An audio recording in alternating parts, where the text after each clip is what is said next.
Olá, queridas irmãs, queridos amigos.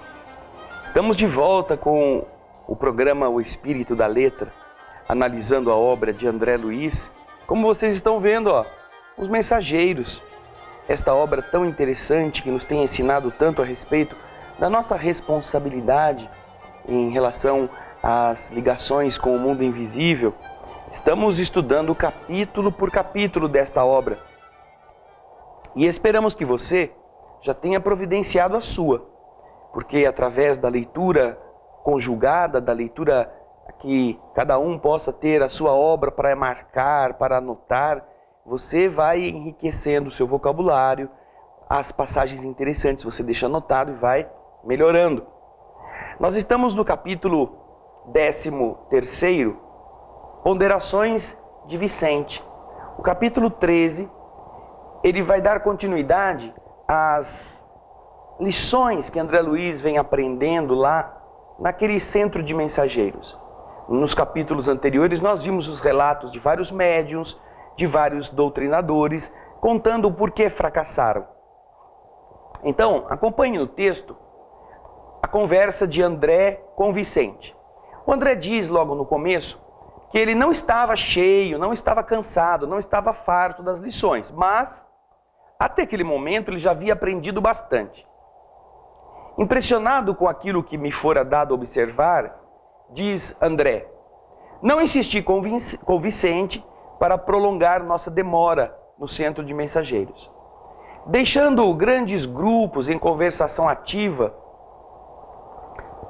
e essa conversação tinha a função de reconstituir projetos, refazer esperanças, eu e Vicente seguimos a visitar os imensos jardins. Roseirais enormes espalhavam seu perfume pela atmosfera leve e límpida. E eu disse ao Vicente: olha, eu estou muito impressionado. Quem diria pudessem caber tantas responsabilidades a essas criaturas? Eu, pessoalmente, não conheci nenhum médium ou doutrinador do Espiritismo. Por isso fico surpreso. Vicente, então, sorriu e respondeu: você, meu caro, você está vindo das câmaras de retificação, onde os trabalhos são muito reservados e circunscritos. Talvez a sua impressão provenha deste fato. Você vai ver, entretanto, com o tempo, que existem aqui locais de conversação como este que você viu, onde, referente a todas as oportunidades, as pessoas que falharam se unem para contar. Já visitou alguma dependência do Ministério do Esclarecimento? Perguntou Vicente. Eu não, nunca fui lá. Então, ali se localizam os enormes pavilhões das escolas maternais. Olha que interessante, não é? Lá, naquele local, no Ministério do Esclarecimento, Vicente está contando. Existem pavilhões que ajudam as mulheres que falharam como mães a se prepararem para voltar à maternidade. São milhares de irmãs que ali comentam as desventuras da maternidade fracassada, buscando reconstituir energias e caminhos. Ainda lá no Ministério do Esclarecimento temos o Centro de Preparação à Paternidade. Não é só a mãe que faz burrada, não. Não é só a mulher que trai os compromissos da maternidade. Os homens, e às vezes em muito maior quantidade, também. Irresponsáveis, doidivanas, aventureiros. Eles muitas vezes abandonam a prole, eles entregam os seres que vieram ao mundo com a participação deles ao relento, ao descaso, ao abandono.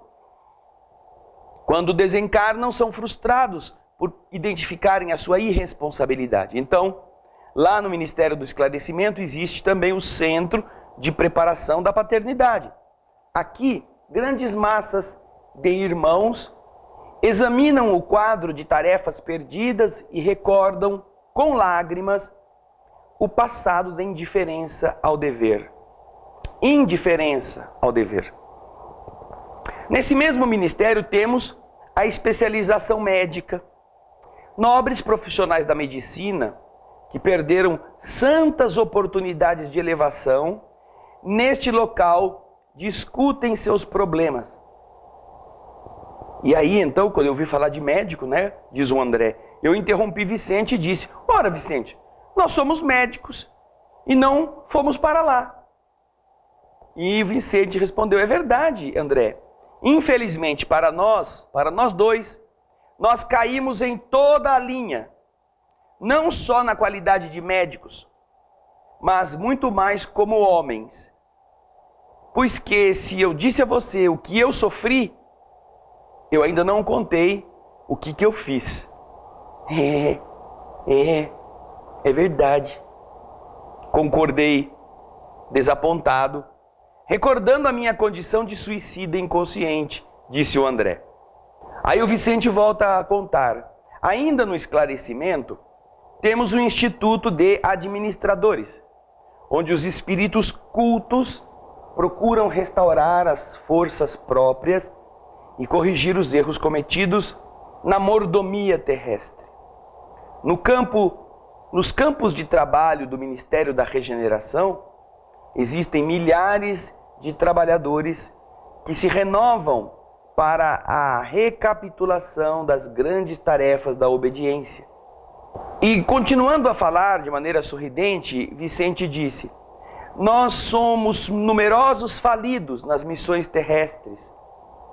E note-se, André, que todos os que tenham chegado a zonas como o nosso lar devem ser levados à conta de extremamente felizes. Temos aqui, por exemplo, 2 ministérios celestiais, como o da elevação e o da união divina, cuja influenciação santificante eleva o padrão dos nossos pensamentos sem que o percebamos de maneira direta. O estágio aqui, André, representa uma bênção do Senhor. E por muito que trabalhássemos, nunca retribuiríamos a esta colônia na medida de nosso débito para com ela. Vocês estão vendo? Quanta responsabilidade espiritual para ajudar as pessoas nas diversas áreas de suas vidas? Médicos, administradores, trabalhadores, operários, todos têm ali um núcleo para pensarem no que fizeram de errado. Vamos para o primeiro intervalo, mas você fique aí. Daqui a pouquinho estaremos de volta.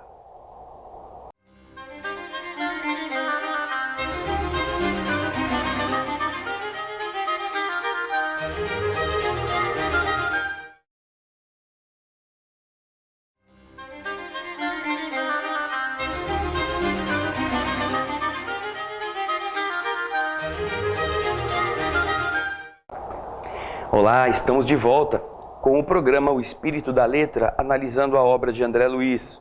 O livro, Os Mensageiros, está nos trazendo o capítulo 13º. Vicente está conversando com o André e está explicando que, como a cidade Nosso Lar é uma cidade na zona de transição entre a zona umbralina e as dimensões mais elevadas da Terra, aqueles espíritos que conseguem chegar até ali já podem se sentir aquinhoados. Por quê?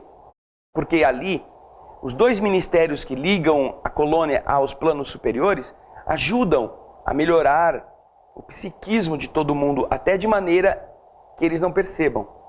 Então, o Vicente continua dizendo no texto, o estágio aqui, André, representa uma bênção do Senhor. E por muito que trabalhássemos, nunca retribuiríamos a esta colônia na medida do nosso débito para com ela. Nossa situação aqui é a de abrigados em verdadeiro paraíso, pela oportunidade de serviço edificante que a colônia nos oferece. Quanto aos outros companheiros nossos, e aí, quando o Vicente se refere aos outros companheiros nossos, aqueles que não tiveram condições de chegar, aqueles que fracassaram e estão perdidos na terra, nas zonas umbralinas, o que será que acontece com eles, hein? Já pensou nisso? O Vicente vai contar. Quanto a muitos, estão fazendo angustiosas estações de aprendizado nas regiões mais baixas. São infelizes prisioneiros uns dos outros, pela cadeia de remorsos e recordações malignas. No que concerne à medicina, os colegas em falência espiritual são inúmeros. E agora você vai ver, querida irmã, querido irmão, o conceito que os espíritos fazem a respeito dos deveres profissionais, iniciados aqui com a medicina. A saúde humana é patrimônio divino e o médico é sacerdote dela. Os que recebem o título profissional de médico em nosso quadro de realizações, sem deles se utilizarem a bem dos semelhantes, pagam caro a indiferença. Estes, então, você está vendo, que são médicos, que se formaram e que não usam a medicina a bem dos outros, são muito responsáveis pela omissão. Agora, pior ainda do que eles, diz Vicente, acompanha aí o texto.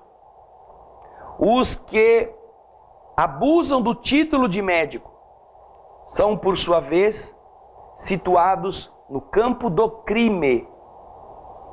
Na justiça do universo, estes homens e mulheres que abusam do título de médico, aqueles que usam da medicina para fins escusos, eles são criminosos.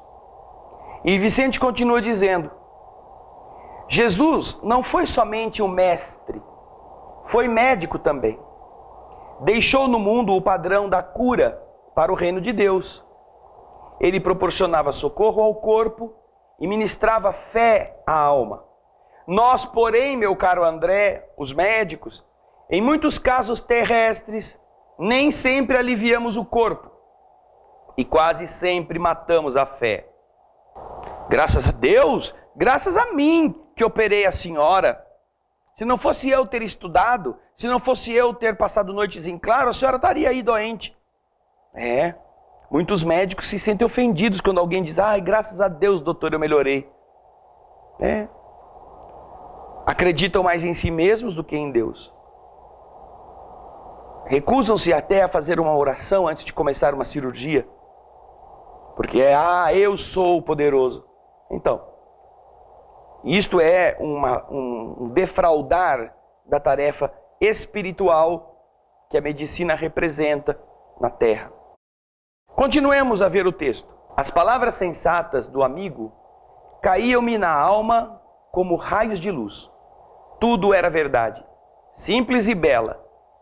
Ainda não pensara de fato em toda a grandeza do serviço divino de Jesus médico. Ele expulsara febres malignas, curara leprosos e cegos de nascença, levantara paralíticos, mas nunca ficava apenas nisso. Reanimava os doentes, dava-lhes esperanças novas, convidava-os à compreensão da vida eterna. Lembram-se? Vá, que a tua fé te curou, dizia Jesus para alguns, depois de serem curados. Para outros ele dizia: vá agora e não tornes a pecar, para que coisa pior não te aconteça. Ensinava o resultado do bem, como a bondade, e do mal, como a enfermidade. E então dizia a pessoa qual era a lei do universo que regula o equilíbrio físico, a lei de causa e efeito. Não faça de novo a mesma coisa que você já fez, porque você não está curado, só está com aparência de curado. Vejam só como é rica a maneira de Jesus. E agora, diz André, mergulhava em pensamentos grandiosos, quando então o companheiro voltou a falar. Tenho um amigo, nosso colega de profissão, que se encontra nas zonas inferiores. Há alguns anos atormentado por 2 inimigos cruéis. Acontece que ele muito faliu como homem e médico. Era cirurgião exímio, mas tão logo alcançou renome e respeito geral, ficou muito preocupado com a ganhação de dinheiro, aquisição monetária, e caiu desastradamente. Nos dias de grandes negócios financeiros, sua mente estava nas obrigações pecuniárias e não nas veneráveis tarefas do cirurgião, colocando em destaque o dinheiro e a esfera dos banqueiros comuns. Se não fosse a proteção espiritual, essa atitude teria comprometido oportunidades vitais de muita gente. A colaboração do pobre amigo tornara-se quase nula, e alguns desencarnados nas intervenções cirúrgicas que ele praticava, percebendo a sua irresponsabilidade, colocavam a culpa nele, a culpa da sua morte, quando eles não a estavam esperando, dedicando a este homem um ódio terrível. Olha lá, ódio do cirurgião. No próximo bloco você vai ver como isso é sério. Fique conosco, daqui a pouco a gente volta.